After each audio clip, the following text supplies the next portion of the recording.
Senhor, essa é uma igreja de oração. É uma igreja que busca a tua presença. Nesse momento nós queremos ouvir a tua voz. Nesse momento, que o Senhor seja engrandecido em nosso meio. Nós queremos ter experiência com Deus e Espírito Santo. Nós estamos aqui para o único propósito de ser usado, dirigido e movido por Ele. Então, Senhor, eu te peço em nome de Jesus, cumpra a tua promessa e desça até nós e faça a tua obra nesta tarde, de forma que saiamos daqui inteiramente transformados. Para a honra e a glória do teu nome e para o engrandecimento do teu reino, nós oramos e confessamos as nossas faltas, os nossos erros, débeis, fracos, em nome de Jesus é que oramos hoje cedo.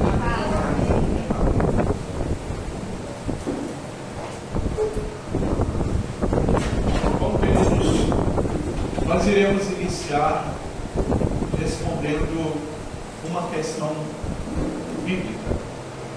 Quem é o Espírito Santo?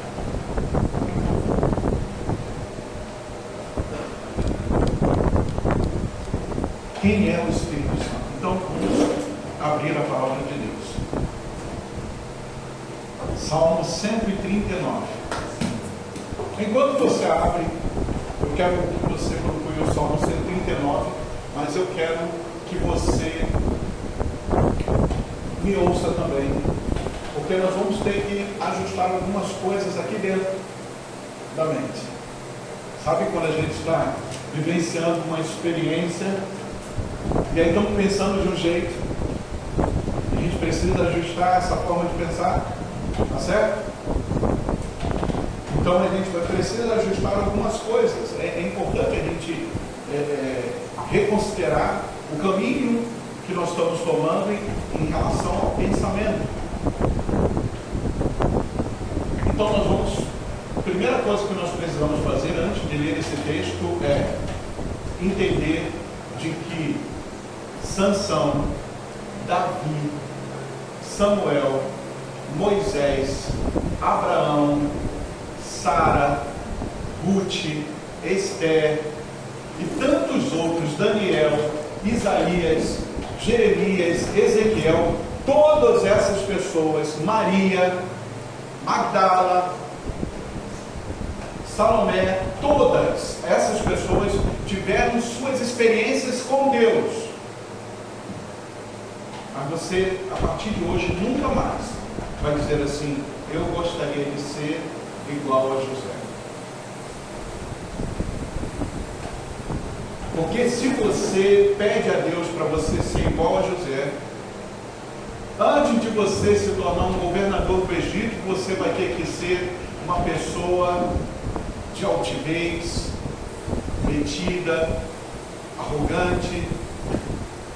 Se você pedir a Deus para ser igual a Moisés, antes de você ser o libertador do povo dele, você vai ter que assassinar uma pessoa com as suas próprias mãos. É isso que tu queres? Então Deus jamais vai atender esse pedido a você. Sabe por quê? Porque Deus já tratou de fazer a obra dele na vida dessas pessoas, desses homens e mulheres que conhecemos na Bíblia. Você é única. E é com a sua fraqueza, com a sua debilidade, com os seus limites, é que Deus quer manifestar ao mundo a glória dele. Amém.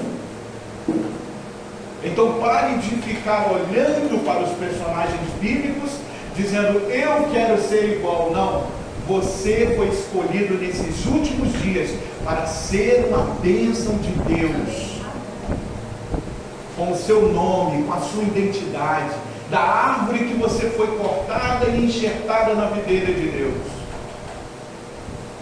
É a sua estrutura, a sua debilidade, os seus limites é que serão exaltados pelo poder da presença do Espírito Santo. Então, mude a sua forma de pensar. A gente precisa, no caso, reconsiderar essa forma de enxergar a Bíblia. A Bíblia, ela é uma mensagem que nos leva para próximo de Deus, que que nos revela as falhas, as quedas e o levantar de homens que se colocaram à disposição de Deus para nos motivar, para que entendamos de que homens limitados, mulheres limitadas, foram ricamente dirigidos por Deus e que você, nesse tempo presente, assim será, pelo poder dele, unicamente pelo poder dele. A primeira coisa que nós precisamos entender e ajustar em nosso pensamento em relação ao Espírito Santo. Uma outra informação é: pare de pagar penitência. E aí você fala bem assim: Marcos, o que quer dizer isso? É que nós falamos, nós temos um grupo religiosos no mundo que pagam penitência ou cumprem obrigações para serem salvos. E se você está fazendo alguma coisa para ter o teu nome no livro do céu, se você está fazendo alguma coisa para ser salvo, você está cometendo um pecado contra o Espírito Santo. Incrível isso, não é? E por quê, Marcos? Porque você, qualquer coisa que você faça, por mais certo e puro que seja, você não é digno do reino dos céus. Que a Bíblia esteja dizendo: olha, isso é a palavra de Deus, isso é certo. Você pode estar fazendo isso, mas para o céu não. Então você vai ter que mudar a sua forma de pensar. Você desfruta das mansões celestiais e da expectativa de ser súdito do reino de Deus, não é pelo que você faz, mas por tudo que Cristo fez por você e continua fazendo no santuário celestial. Amém. Então pare de pagar a penitência. Eu vou chegar e guardar o sábado, porque se eu não guardar o sábado, eu não vou ser salvo. A gente usa isso até no estudo bíblico. Olha, a pessoa não vai ser salva se fizer isso. A pessoa não vai fazer isso. Salvação é uma questão muito séria, mas que homem algum não consegue tratar. Salvação é algo que só Deus pode tratar. E o Pai reservou esse direito a alguém que se tornou homem e é Deus. Porque tem conhecimento dos sentimentos humanos, mas a ele foi dado todo o poder, honra e glória para, como semelhante a Deus, abrir os livros do juízo. E aí ele tem o poder de dizer quem está salvo e quem está perdido. Porque Deus amou o mundo de tal maneira que deu o seu Filho unigênito, para que todo aquele que nele crê não pereça, mas tenha a vida eterna. Quem crer, o próprio Jesus diz em João 3, está salvo, mas quem não crê, já está o quê? A questão é Cristo no direito de salvação. Então, Marcos, por que então eu estou buscando a presença de Deus? Isso você vai ficar sabendo depois em outras etapas ainda do dia de hoje. Por que eu estou fazendo isso? Por que eu estou invocando a presença de Deus? Por que eu preciso do Espírito Santo? Isso você vai saber daqui a pouco. Mas a palavra de Deus diz que nós precisamos guardar os mandamentos de Deus. A palavra de Deus nos diz que nós devemos comungar. A palavra de Deus diz que nós devemos amar o nosso próximo. Ótimo, tudo isso. E isso é uma manifestação da presença de Deus na sua vida. Então você faz isso não é para ser salvo. Você faz isso porque você é salvo.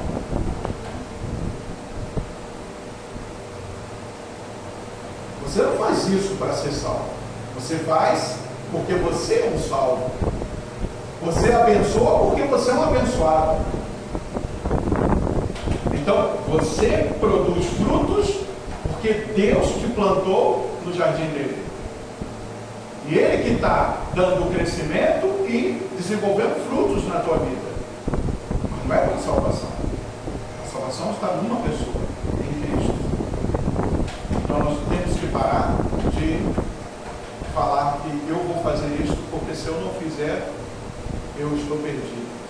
Você já imaginou o tamanho da sua angústia quando dá 5h45 da tarde e você está dentro do supermercado de uma sexta-feira?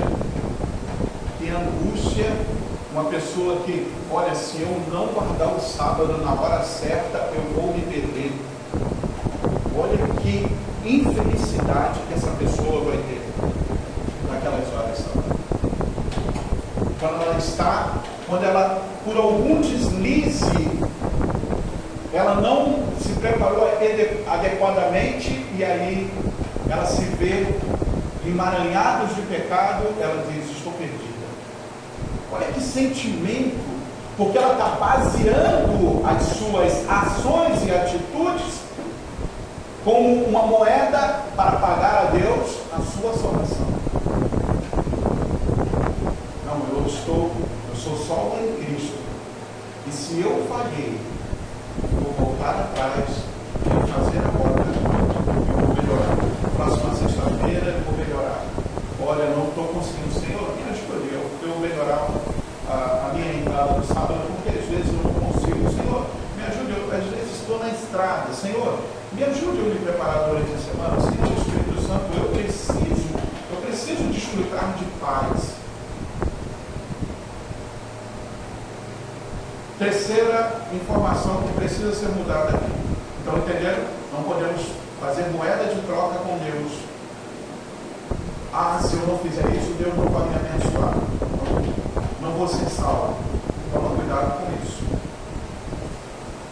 Deus é Deus e Ele te ama e Ele vai fazer a obra na tua vida. Ok?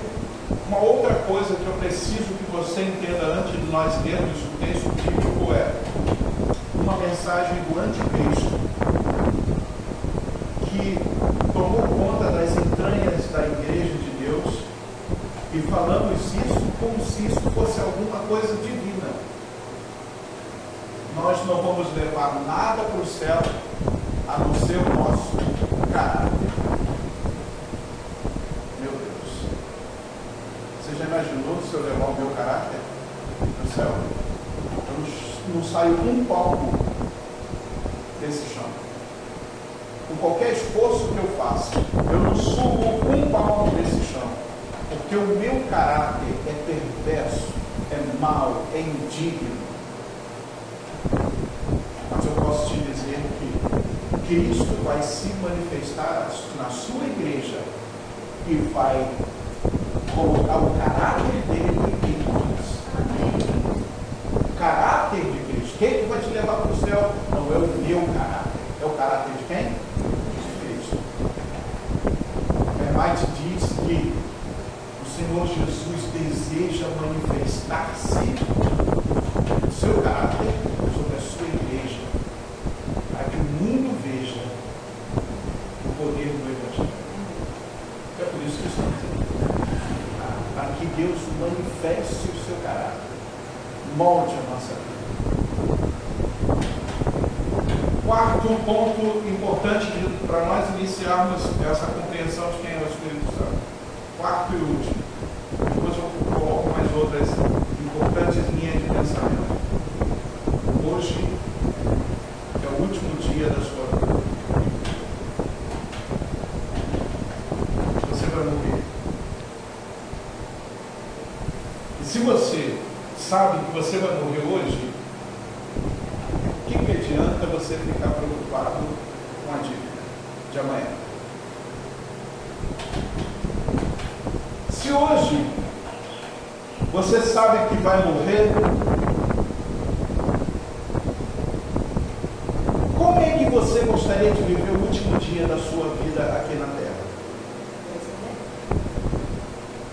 Eu, estudando um assunto que falou que se você não tivesse ouvidos, quer ir o máximo possível. Então, eu acho que tenho ouvido dessa maneira. Eu quero ter um ouvido melhor, tenho visto melhor as coisas, como se fosse o último momento. Então, já falei com Deus, fica à vontade, pode levar. Tenho conversado com Deus sobre isso. E aquelas pessoas que te aborreceram. Por que você aborreceu? Você gostaria de estar bem com todo mundo? Você gostaria, no último dia da sua vida, você gostaria de estar bem com o seu próximo? Com aquela pessoa que você não gosta? Sendo o último dia da tua vida, é o último dia, você não terá outra oportunidade. Você não terá outra oportunidade para abraçar, para beijar. É o último dia da tua vida. Como é que você estaria com Deus? E os pecados de toda a sua vida, você confessou Ele? Você dialogou com Deus sobre todos os seus pecados? Você abriu o seu coração diante do juiz de toda a terra? Ou você escondeu debaixo do tapete, se vestiu de religião e está tudo bem? No último dia da sua vida, você não diz. Como você fecharia os seus olhos? Em que condição estaria a tua vida, o teu coração, a tua mente? Poxa, eu estou morrendo. Discuti com a minha mãe, discuti com meu pai. Poxa, não tive oportunidade, não vou ter oportunidade de abraçar, porque eu estou aborrecido com ele. Seria um bom sentimento para morrer. Aquela pessoa saiu da minha igreja falando mal de mim, falando mal. Você sabendo que você teve tempos e horas para ir até aquela pessoa e dizer assim: irmão, mesmo que você me odeie, eu orei com você e eu te amo, me perdoa. Se eu realmente falhei, porque pode ser que eu tenha falhado. Pode ser que eu tenha culpa realmente. Talvez eu, querendo acertar, eu falhei. Me perdoa, porque eu não tenho mais tempo. Eu não tenho tempo mais para me deixar. No último dia da sua vida, como é que você viveria? Pois Jesus nos ensinou dizendo: cuidai do dia de hoje, porque amanhã pertence apenas a um ser, a Deus. Basta cada dia o seu mal. Então não dá para viver pensando no amanhã. Não dá para viver. Se você tem que fazer algo, faça 100% hoje. Se você estiver trabalhando, faça todo o seu esforço hoje. Se você tiver que fazer uma economia para a sua família, faça hoje. Não espere para amanhã, porque amanhã não pode existir para você. Se você tem que invocar o nome de Deus, tem que ser hoje. Se você precisa acertar a sua vida com o seu próximo, tem que ser hoje. Se você precisa pedir perdão, tem que ser hoje. Você tem que ter um senso de urgência, porque amanhã não pode existir. Eu posso sair dessa igreja, ou até não sair, e a minha vida se findar nesse exato momento. Então nós precisamos ter senso de realidade, senso de existência e senso de urgência. Eu não posso deixar para amanhã o que eu tenho que fazer hoje. E hoje eu tenho que acertar a minha vida com os homens e a minha vida com Deus. Eu tenho que preparar a minha família. Eu tenho que trabalhar e dar o máximo. Se eu tenho que fazer uma economia para que deixe algo para os meus filhos, tenho que fazer hoje. Eu não tenho que me planejar para amanhã, porque o amanhã não existe. O amanhã não existe. O que existe é o agora. O que existe é o hoje. É o que é exato momento. Então você tem que valorizar agora. Se a tua decisão de mudança tem que ser agora. A tua vida tem que estar aos pés do Deus Todo-Poderoso, do juiz de toda a terra, agora. E você tem que acertar a sua vida com Deus e com os homens. Agora vamos ler quem é o Espírito Santo. Vou pedir à irmã Giovanni que me diga o horário que eu tenho que parar. Eu não estou me controlando aqui, então eu preciso que você fale assim: já passou 30 minutos. Eu posso terminar. Nossa tempo da sua mensagem, porque as outras coisas não vai passando, não, lendo ali, vocês perguntam e tal, vem Não, tirar aqui. mas me diga aí, quando eu chegar, eu não sei, eu já não tinha nem ideia de quanto que eu usei, já devo ter usado uns 15. Usou 20. Não é isso? Uns 15, 20 minutos eu já usei. Né? Então quando chegar a 30, você sinaliza para mim? Giovanni é responsável então, tá? Isso. Então eu sei que deve ter uns 20, 15. Não, tem 20 minutos. Tem 20? É. Então, eu sei que eu falo. É porque começou a gravar. Tá gravando aqui, tá marcando. Isso, obrigado. Então tenho 10 minutos. Vamos lá. Salmos de número 139. E nós vamos saber quem é o Espírito Santo em alguns textos bíblicos. Vocês vão também, nós vamos ter que ter sensibilidade para entender algumas coisas aqui. O que diz a palavra de Deus? Salmo 139. Senhor, tu me sondas e me conheces. Sabe quando me assento e quando me levanto. De longe penetras os meus pensamentos. Enquadrinha o meu andar e o meu deitar e conhece todos os meus caminhos. Ainda a palavra não chegou à língua e tu, Senhor, já a conhece toda. Tu me cercas por trás e por diante e sobre mim põe a mão. Tal conhecimento é maravilhoso demais para mim e sobremodo elevado. Não posso atingir. Para onde me ausentarei do teu espírito e para onde fugirei da tua face? Se subo ao céu, lá estás. Se faço a minha cama no mais profundo abismo, lá estás também. Se tomo as asas da alvorada e me detenho nos confins dos mares, ainda lá me haverá de guiar a tua mão e a tua destra me susterá. E se eu digo, as trevas com efeito me cobrirão e a luz ao redor de mim se faz noite, até as próprias trevas não te serão escuras. As trevas e a luz são a mesma coisa para ti, pois tu formastes o meu interior, tu me tecesses no seio da minha mãe. Graças te dou, visto que por modo assombrosamente maravilhoso me formaste, e as tuas obras são admiráveis, e a minha alma o sabe muito bem.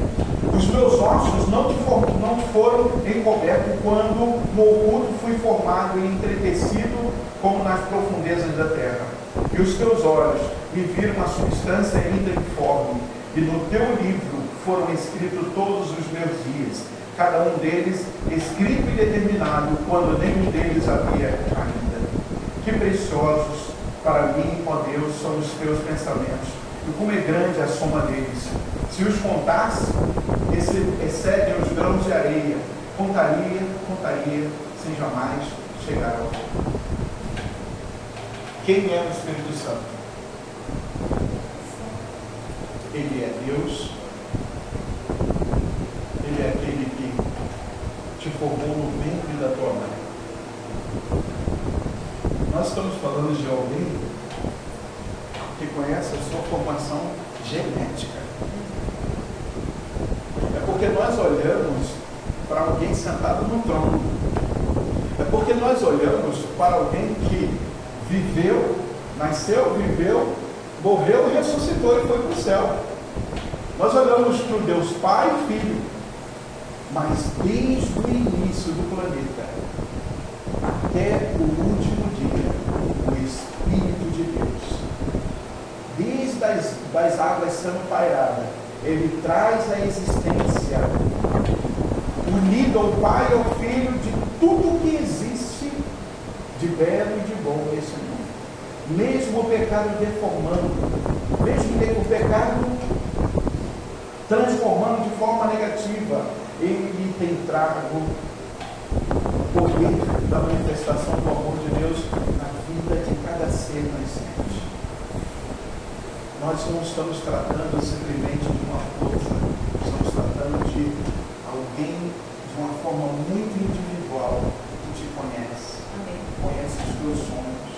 Quando você se curva para orar, ele te ouve. Ele está te motivando, ele está te sustentando. Quem é o Espírito Santo? Ele é Deus, mas um Deus presente e pessoal para a sua vida. Ele te trata como se você fosse a única pessoa deste mundo. Você pode falar com ele sobre o seu sonho de uma sandália nova.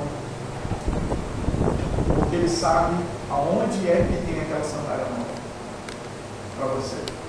Você pode falar de um simples objeto ou um simples sonho que você deseja, e ele conhece todos os detalhes da sua vida, e ele vai procurar fazer sempre o melhor por você. Às vezes não te dá resposta imediata, às vezes aí marcos mais comuns, se você está dizendo que dimensão o Espírito Santo é capaz de fazer. Eu vou fazer uma pergunta aos irmãos aqui. Pergunta simples: quem ressuscitou Lázaro?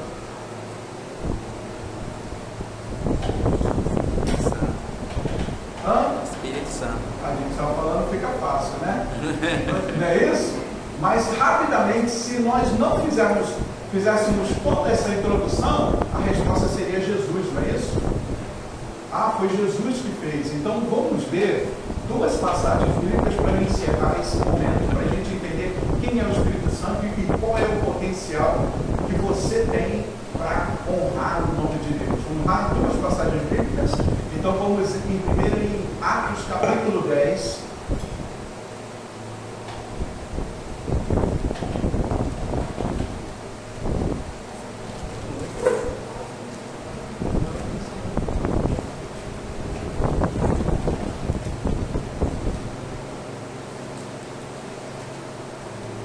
Verso 38.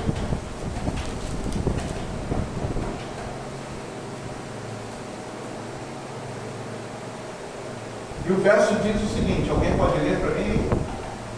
Quando Deus ungiu a Jesus de Nazaré com o Espírito Santo e com poder, o qual andou por toda parte, fazendo bem e curando a todos os oprimidos do diabo, porque Deus era com ele.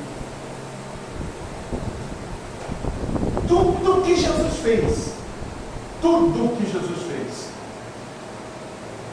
foi quem que fez?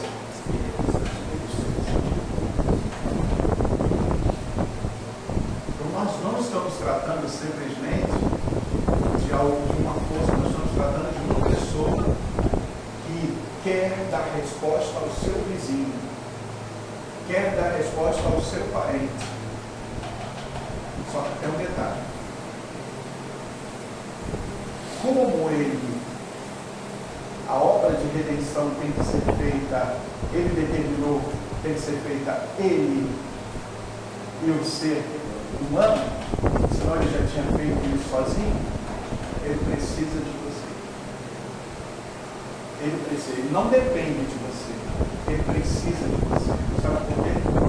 Porque ele quer provar aos céus e à terra e aos espíritos das trevas de que, mesmo num mundo de dor e sofrimento, pessoas fracas, limitadas, como eu e você, usado por ele, pode mudar vidas, pode transformar vidas, pode curar, pode restaurar, levantar da sepultura, levantar coxas. Você quer ver isso escrito? Você quer ver isso escrito? Vamos ler lá em Lucas capítulo 4. Lucas 4.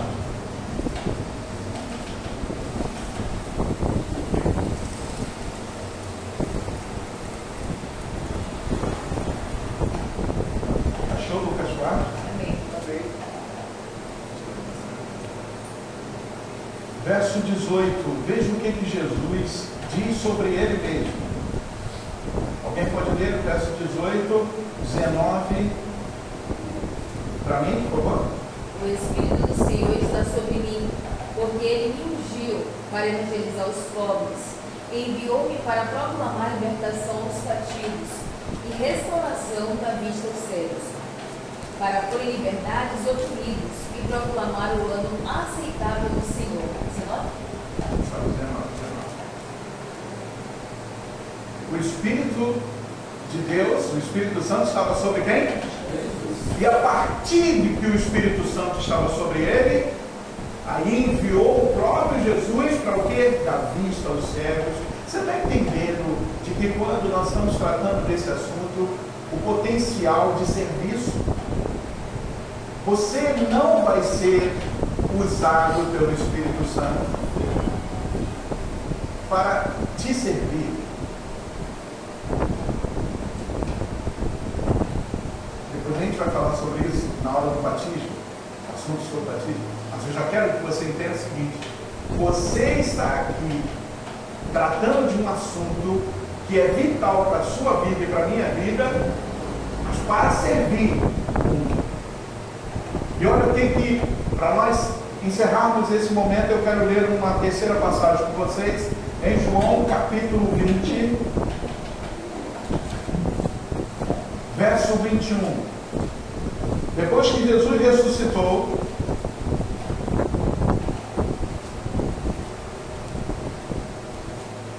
ele encontrou com os discípulos que estavam cheios de medos, incrédulos, e olha o que Jesus disse para aqueles homens limitados. Isso aqui é fascinante. Pessoas medrosas, com medo, se escondendo. Olha o que Jesus disse, porque ele, quando olha para mim e para você, ele vê aquilo que você não se vê. Aquilo que você não vê em você, ele vê. E olha o que ele disse no verso 21. Disse-lhe, pois Jesus, outra vez, paz seja convosco. Como é que termina esse versículo? Assim como o Pai me enviou, eu também envio vocês. Assim como o Pai me enviou, eu envio vocês. E o processo vai ser o mesmo. Porque quando a gente falar sobre o batismo do Espírito Santo, você vai ver que Jesus fala: ficar em Jerusalém até que do alto seja ele vencido de poder. Mas ele diz: olha, vocês vão mudar o mundo. Novo horizonte. Quando o Espírito estiver em vocês, não vai ser mais o mesmo. Macaé vai ser abalado pelo poder de Deus. Mas nós precisamos cumprir as condições. Vamos na próxima etapa, nós vamos falar sobre condições. Para você fazer uma comida, você precisa elaborar isso. Tem um planejamento. Deus tem um planejamento. Como Deus derrama o Espírito Santo? Para Ele fazer a obra em nossa vida, como o Senhor Espírito Santo precisa que nós estejamos. Então a próxima etapa vai ser justamente cumprindo as condições. Mas é importante que você saiba. O Senhor escolheu e ungiu Jesus e fez obras, mudou a vida de pessoas.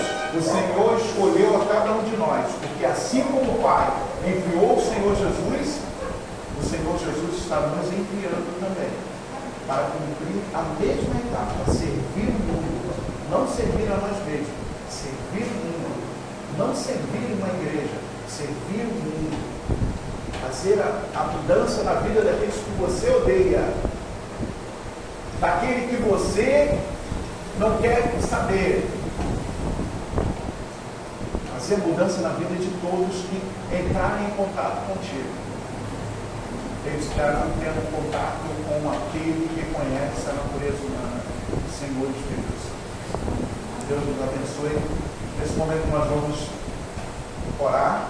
Eu sei que depois vocês vão ter outras etapas de oração, mas nós vamos conversar com Deus agradecendo por esse momento de leitura da palavra dele. E aí depois nós vamos continuar o programa. Senhor, muito obrigado que a tua palavra foi aberta nesse momento. Amém. E o Senhor é dono desta igreja. Amém. É dono desse povo. Verdade. É dono de nossas vidas desde o ventre. Amém. E aqui estamos, Senhor, para o Senhor mexer na nossa estrutura, no DNH, Senhor, de nossas vidas espirituais, de nossa vida humana. Estamos aqui, Senhor, para fazer a tua vontade. É o Senhor é que manda. Sim, sim. E nós queremos cumprir a sua ordem. Muito obrigado, Senhor Espírito Santo, porque o Senhor é maravilhoso, é paciente, bondoso para conosco. E te agradecemos em nome do Senhor Jesus. Amém. Amém.